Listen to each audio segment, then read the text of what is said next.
Ladies and gentlemen, welcome once again to the Student of the Game. I'm Kyle Nash, the Student of the Game, and here with me in studio, the personality of the show, the man himself, Weasel. Yeah, boy. Steven Weasel Hurley sitting across from me. And of course, no comic book is complete without a hero, and we have a local hero here on the panel from the station in Sumter County, firefighter extraordinaire, the hydraulic upright himself, Chris Rankin. What's going on, man? Hey, not much, man. How's it going? So would it make more sense to call you the hydro upright because water and fire, or am I I'm probably overthinking that, aren't I? Yeah, a little bit. So, like, I know this is radio and not TV, but Weasel just looked at me like, shut the beep up, Cam. I know you're joking, but it's still an appropriate look, too. I give you credit. Go ahead, Chris. I'm sorry. No, I mean, it's good thinking there, but I don't think it'll work that way with the upright going with hydro. Yeah, it could be like, okay, so follow me. It could be like a water cannon on the sidelines for the opposing team to try to deflect the ball away from the goal line. Adam Vinatieri loved that. Probably not. Anyway, so yeah, it almost like that Buffalo Wild Wings commercial that they have like the sprinklers come on, hit the kicker. That's what I'm talking about. You just had the water going through between the uprights or something, trying to deflect it a little bit or something. So, interesting thought, gentlemen. It's possible, based on the various candidates out there this year, that we could very well have an offensive player of the year and a defensive player of the year on the same team, depending on how things go. Here's a pop quiz, gentlemen. Can you name me the last combination of players, offensive and defensive player of the year in the NFL, on the same team? I believe the year on this is 2003 for context. Okay. I'll give you I'm just going to throw out... Go ahead, Weasel. Maybe LaDainian Tomlinson and Sean Merriman. That's not a bad guess. Unfortunately, dramatically incorrect. Not really dramatically, but it's incorrect. That's a really good guess, though. I get it from the hit. Weasel Weez. Yeah, boy. I mean, look, you came strong there. I'm not going to lie. Bit of a hint. I can give you the player's last name, or I can give you the team. Which do you think? Which you want? I guess the team. The Ravens. Oh, Lewis, linebacker Lewis, and... That's right. Ray Lewis was defensive player of the year that year. Jamal Lewis. So, Chris, you're talking over him while he's nailing it like a porn star over here. Ray Lewis and Jamal Lewis is indeed the correct answer. Yeah, it is. By the way, how'd you like nailing it on the like a porn star on the air here? There you go. Weasel's new... No, not really. Moving on. You know, we mentioned porn stars and stuff. I know there's a lot of Lions fans that's going to feel like they got screwed in the Thursday night game. What, you didn't like that transition? No, they didn't get screwed. It's their team screwed them. I see. That's probably true. I just said they felt like they got screwed. I didn't say they did. I want that. No. Okay. Weasel's like, no, stop it. Just I got something for it later. Yeah, I got something for that. But Weasel's lowering the hammer tonight. I like it. We're minutes in and Weasel's on fire. But Chris, let me pass it to you, man. Packers Lions, throw it down, man. All right, the Lions, looking for their fourth straight win of the season, jumped out to a 17-point first quarter lead, and are on their way to sweep the Packers this year. But then the second half came. The Packers offense coming from the sewer and with a little help from the officiating, won on an untimed Hail Mary attempt, 27-23. We'll talk about that officiating a little bit later. Lions defense shut down the Packers offense for a second time this season in the first half. Aaron Rodgers was 24 for 36 for 273 yards, 2 touchdowns, and an INT. Most of those yards came in the second half. He was also the leading rusher with 27 yards. 17 of those were a QB scramble for a touchdown. James Starks took a handoff inside the 10-yard line and fumbled it into the end zone, and it was recovered by Randall Cobb for their first touchdown. Devontae Adams also had a touchdown, and tight end Richard Rodgers had 8 catches for 146 yards. 61 of those 146 came from that last play of the game for a touchdown. The Lions, Matt Stafford, almost mirrored Aaron Rodgers' stats. He was 23 for 35 for 220 yards with 2 touchdowns. Megatron and tight end Eric Ebron both had a touchdown catch. But going back to the Hail Mary that won the game, the Packers had the ball inside their own 25 with 6 seconds left. So here comes the circus. Packer receiver threw the ball all the way back to Aaron Rodgers, who was brought down high in the shoulder pads. The refs thought it was a face mask, called it as a face mask penalty for 15 yards, brought it up, and Rodgers threw a Hail Mary, and all the Lions defenders were in the back of the end zone. And tight end Richard Rodgers, leaping from the 2-yard line, came down with it in the end zone to win the game.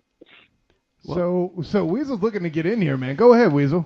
Okay, so on the penalty, what I noticed was the defender for the Lions, his thumb, literally his thumb, went inside his helmet, and the ref behind him, he saw. I think when I say like his thumb, it touched the inside of his face mask, and then he removed it. He didn't twist his head or anything, but I think when he was tackling, I think he had his shoulder or something, and the ref saw him twist, and then he called that a 15-yard penalty.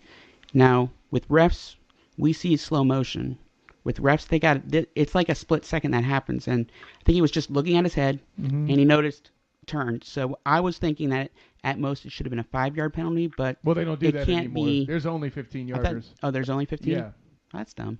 But but that play right there, it was literally he wasn't twisting his helmet. I think if they did some review or something like that, they would have saw, our bad type of thing. So there's a number of things. Yeah, but they don't review penalties. Yeah. Right, they don't review judgment calls, which is what a face mask is.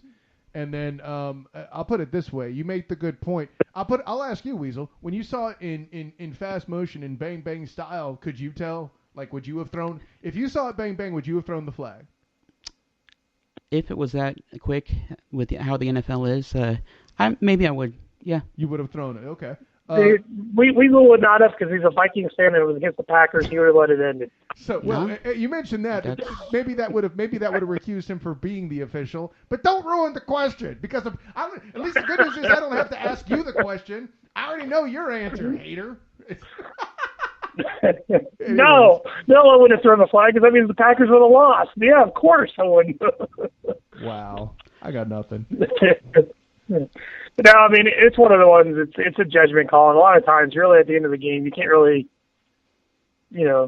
decide on, like, a judgment call. That's why they should make some things reviewable that are changing the outcome of a game, like these penalties, offside, pass interference, things like that, false starts.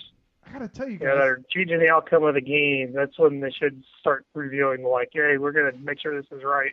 But judgment call, I don't like the reviewing of judgment calls, because then we'll have flags on every damn thing. Some other guy's going to mess it up then. Correct. Because of how they feel about the play. But it's a difference with having full motion, full speed versus slow motion. So it's one of those things, it's a judgment call. But with a penalty like with, I think, also helmet-to-helmet hits. Yeah. Sometimes it's not helmet-to-helmet. It's like a hard hit, maybe in a guy's chest or something.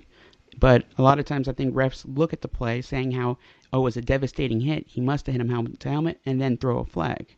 I will give the refs credit here. That's something they were blowing on a regular basis 2 to 4 years ago. Lately, they seem to be getting that right more often. I have to be honest there. Okay. And I'd like to go into a little bit detail for the last play of the game for the Hail Mary. Okay. So pretty much you have the Lions defense. Now, their defenders ended up being 6 players in the end zone. Okay. You had 3 guys rushing. Okay. And then you had 2 guys in the flats, I guess, right in the middle of the end zone. And I think the Packers were at about their own 40-yard line. So these 2 guys, pretty much, they're sitting there doing nothing. And they were there because in case they were going to do like the hook and ladder or pitches, throwing it around. Right. Like the Houston playoff game. Now, so Rodgers drops back. He has 3 rushers going at him. They, I think, all converge in the middle. Rodgers had plenty of time to swirl around to the right and wind up. To the left. Yeah. He had plenty of time to wind up and everything. Yeah. He wasn't forced to his left. All the guys were there. So he pretty much had free motion to launch the ball. Now, one thing that they could have did was they could have had their defensive ends or even those 2 guys doing nothing contain Rodgers.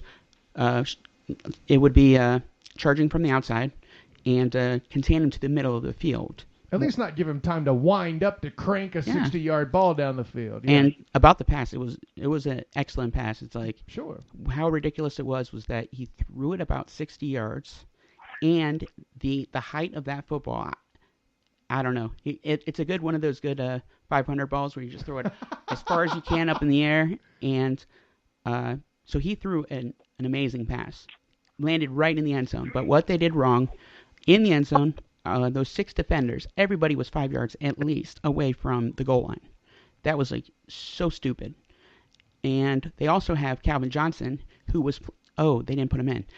Calvin Johnson, this guy is 6'5", 240 pounds. Yeah, he big. And he runs like a 4.4 40, or I think some say 4.3 40. I'm more thinking his vertical jump is a factor than his 40. Yes, the vertical jump. So, I heard the Lions practice with him with the Hail Mary team. Really? Yeah. They practice with him like that. You pretty much put him on the goal line and you say, go get it.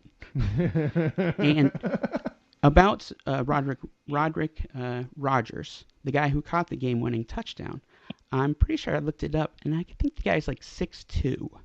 And I think he's a bigger guy. 6'5". I would say about 220, 230 or so. Yeah. So when he leaped for that, there were no Lions defenders. Everyone was behind, waiting for the ball to come to them.